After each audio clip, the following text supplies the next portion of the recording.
Hey everybody, Hello, everybody. here we go again. 25 things that we've learned in the last 25 years of marriage. We're on number 24, just one away from the end. And guess what we're going to talk about today? Something we should have talked about at the very beginning. So charge it to our heads, not our hearts. Number 24 is put God first and keep God first. Our second to last video is put God first and keep God first. We are a work in progress. Very much so. We're talking about putting Him first in everything between our marriage and the things that we do together and us individually. If we keep God first, put God first, keep God first, then things tend to work out the way that they're supposed to work out. When we first got married, we have always paid our tithes. And so that's not anything that was new to either one of us. So as far as us paying tithes when we got married, that was just a given.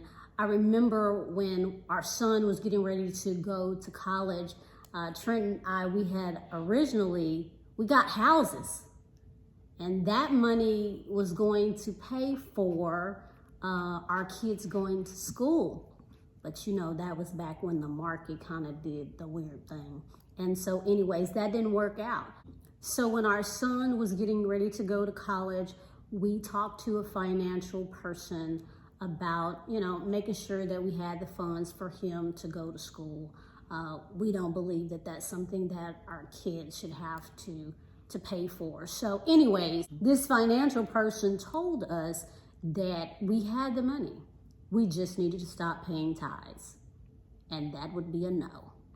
Because God has always taken care of us. So there was no way that we were going to stop paying our tithes. I remember the interesting thing about that is God showed us exactly how to do it without stop paying our tithes. We had the money.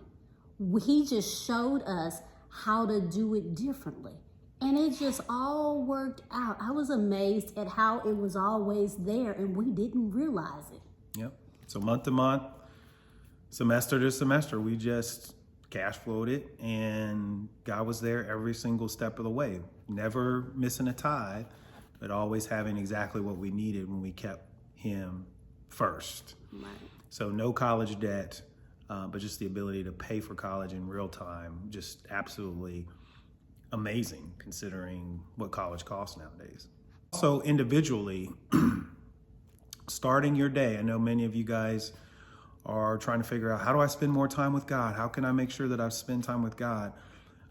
Whatever you do, just make sure that you figure out the best way to spend your time with God. For me, it has been first thing, start the day with God. Make sure you're bringing Him into the day and getting your direction from Him as you start things, and then getting into all the rest of it again. Just keeping Him first, recognizing that I can't do anything this day without you, Lord. So we need to start out together, and then you tell me what I need to do and go from there. Believing that God, He blesses the works of our hands. So we just believe that everything is going to work out. So even if something seems like it's strange or it's going awry, we just put God first and we know that it's all going to work out. All right, the scripture for today is one that it is Proverbs 3:5-6. Trust in the Lord with all your heart and lean not to your own understanding. In all your ways submit to Him and He will make your path straight. That's a little bit different than the one I grew up on. I'm used to that King James. Anyway.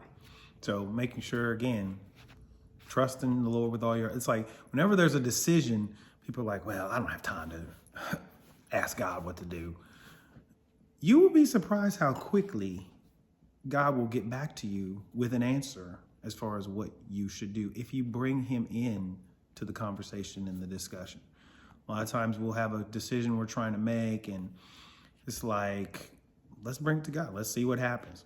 Either the next church service or the next day or when you're spending your quiet time individually, we'll get the answer. We'll get the direction. We'll get exactly what we need once we ask. You have not because you ask not. But I think God appreciates just being considered, that you're considering him in the discussion.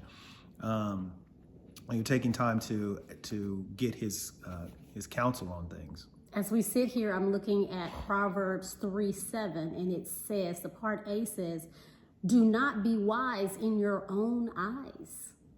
Some of us, we think we are smarter than God, so we don't feel like we have to invite him in or keep him first. So making sure that he is first. If you're keeping him first as a husband, you're going to be looking out for the needs of your wife. We've talked about this before.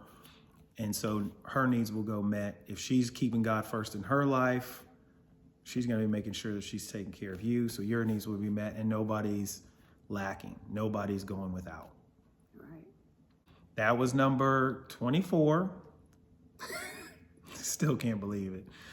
Keep God first, number 24, in the 25 things we've learned in the last 25 years of marriage. So the challenge for you this week is to sit down and analyze how you are keeping God first in your relationship so that you know specifically this is how we keep God first.